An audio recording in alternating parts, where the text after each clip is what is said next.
जय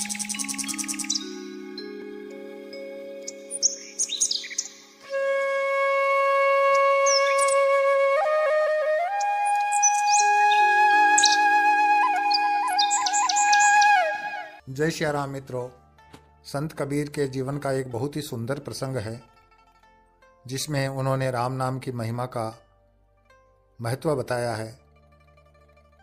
कबीर दास जी काशी में रहते थे, रामानंद जी के शिष्य थे, जाति से जुलाहा थे।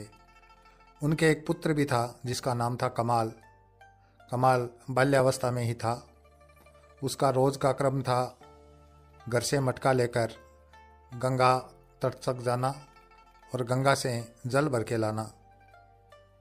हमेशा की तरह एक दिन प्रातःकाल जब कमाल गंगा के तट पर पहुंचता है तो देखता है कि आज गंगा तट पर भारी भीड़ है, रेलम पेल मची हुई है, लोग रो रहे हैं, दुखी हैं।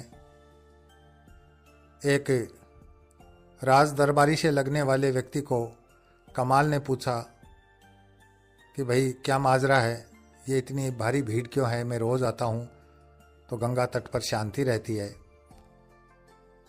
कहा, बालक, हमारे राजा साहब को कोढ़ हो गया है और वो आत्महत्या करना चाहते हैं गंगा में डुबकी लगाकर। हम सब लोग राजा के साथ आए हैं उनको अंतिम विदाई देने के लिए। कहा, आपके राजा का कोढ़ मैं ठीक कर दूंगा, मुझे राजा से मिलवाओ। दरबारी ने कहा, अरे बालक, हमने हर तरह का प्रयत्न कर लिया, साधु संतों का आशीर्वाद लिया, जगह जगह तीर्थों में स्नान किया, खूब धर्म पुण्य किया, कई वैद्यों से उपचार करवाया, लेकिन हमारे राजा साहब का कोढ़ ठीक नहीं हुआ। तू कैसे ठीक कर देगा? कहा, एक बार मुझे अपने राजा के पास ले तो चलो। दरबारी ने देखा कि डूबते को तिनके का सहारा, चलो ये भी अपनी इच्छा पूरी कर लेगा। दरबारी बालक कमाल को लेकर राजा के पास जाता है। कहता है, महाराज, ये बालक कुछ कहना चाहता है। राजा ने कहा, कहो बालक, क्या कहना चाहते हो? मेरा तो अंतिम समय है, जो कुछ मन में है कह डालो। बालक कमाल ने कहा कि राजन, आप मरना क्यों चाहते हैं? राजा ने कहा, मेरा शरीर कोढ़ से ग्रसित है, पूरा शरीर दुर्गंध मारता है, कोई मेरे नजदीक बैठना नहीं चाहता, मेरा कोई इलाज नहीं हो रहा है, इसलिए मैं अपने इस कष्टदायक जीवन से मुक्ति पाना चाहता हूँ। कहा, राजन, यदि मैं कहूँ वैसा आप कर सके तो मैं आपका कोढ़ तुरंत ठीक कर दूंगा। राजा ने कहा, मुझे क्या करना होगा? करना कुछ नहीं है, केवल मेरा हाथ पकड़ना है और मेरे साथ साथ 3 बार राम का उच्चारण करते हुए गंगा में डुबकी लगानी है। कहा, मैं तो 3 बार क्या, सैकड़ों बार राम का नाम उच्चारित कर चुका हूं, लेकिन कोढ़ ठीक नहीं हुआ है। कई बार गंगा में डुबकियां लगा चुका हूं, लेकिन मेरा कोढ़ ठीक नहीं हुआ है। अब कैसे ठीक हो जाएगा? बालक कमाल ने कबीर जी से अपनी इंद्रियों को वशीभूत करने की शिक्षा ग्रहण की थी, उसको अनुभव था। उसने कहा, राजन, ऐसे नहीं, 5 इंद्रियों को एक जगह करके राम का नाम उच्चारित करो। राजा ने कहा, मुझसे नहीं होगा। कमाल ने कहा, कोई बात नहीं, यह कार्य मैं कर लेता हूं, तुम केवल मेरा हाथ पकड़ो और गंगा में 3 बार डुबकी लगा दो राम का नाम बोलते हुए। राजा ने वैसा ही किया। जब तीसरी डुबकी लगाकर राजा ने अपना सर पानी से बाहर निकाला तो उसका शरीर कंचन की तरह चमक रहा था। राजा का कोढ़ पूरी तरह से ठीक हो चुका था। कमाल हो गया। सभी लोग हर्षोल्लास से जय जयकार करने लगे। राजा ने पूछा, हे बालक, तुम किसके शिष्य हो? कहा, जी मैं कबीर जी का शिष्य हूँ और उनका पुत्र भी हूँ। दरबारियों ने कहा, महाराज, जिस गुरु का शिष्य ही इतना चमत्कारी कार्य कर सकता है तो इसका गुरु कितना महान होगा।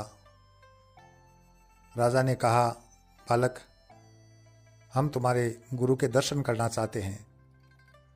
कहा, हाँ चलो, यहीं काशी में रहते हैं मेरे गुरुजी।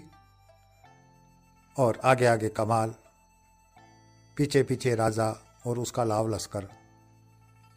गधा पानी लाने के लिए लिया था, वो कहीं छूट गया।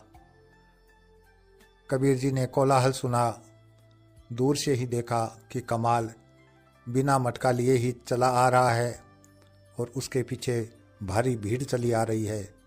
कबीर जी ने सोचा कि कमाल ने कोई गड़बड़ कर दी होगी, इसलिए शिकायत लेकर के लोग आ रहे हैं मेरे पास। आते ही पूछा, कमाल क्या हुआ, तुम तो पानी लाने के लिए गए थे, मटका कहाँ है और ये लोग कौन हैं? बालक कमाल ने पूरा वृत्तांत कबीर जी को कह सुनाया। कबीर जी को सुनकर बड़ा गुस्सा आया। उन्होंने अपने दूल्हे से चिमटा उठाया और 2 चिमटे जड़ दिए कमाल के कुल्लों पर। कहा, राम नाम की कोई कदर नहीं है तुम्हें? कोड ठीक करने के लिए 3 बार नाम उच्चारित करने की क्या जरूरत थी?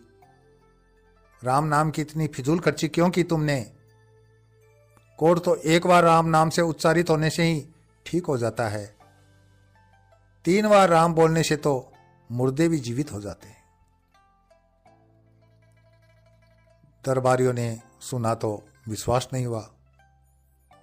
कहा, महाराज, क्या यह सत्य है कि 3 बार राम का नाम उच्चारित करने से मुर्दे जीवित हो जाते हैं? कहा, हो, क्यों नहीं, तो हम प्रत्यक्ष देखना चाहते हैं। कबीर जी ने कहा, जरूर। काशी का बहुत बड़ा शमशान घाट। कबीर जी उस भीड़ के साथ शमशान घाट पर पहुंचे। कुछ मुर्दे जल रहे थे, कुछ जलने के लिए कतार में थे। कबीरदास जी ने अपने कमंडलों में गंगा जल भर रखा था। गंगा जल हाथ में लिया और 3 बार राम का नाम उच्चारित करके मुर्दों पर जल छिड़क दिया। मुर्दे जीवित हो गए। हालांकि उनका समय पूरा हो चुका था। कबीरदास जी ने कहा कि मैं प्रकृति के नियम में बाधा नहीं बनूंगा। मैं तो केवल आपको ये दिखाना चाहता था कि राम के नाम में इतना पावर है कि वह मुर्दे भी जीवित कर देता है। उसके बाद सभी लोग कबीर जी के चरणों में गिर गए। उनका जय जयकार होने लगा और उसके बाद कबीरदास जी की ख्याति पूरे देश में फैल गई। इसी के साथ मैं अपने वाणी को विराम देता हूँ। अगले वीडियो में फिर मिलेंगे। तब तक के लिए जय श्री राम।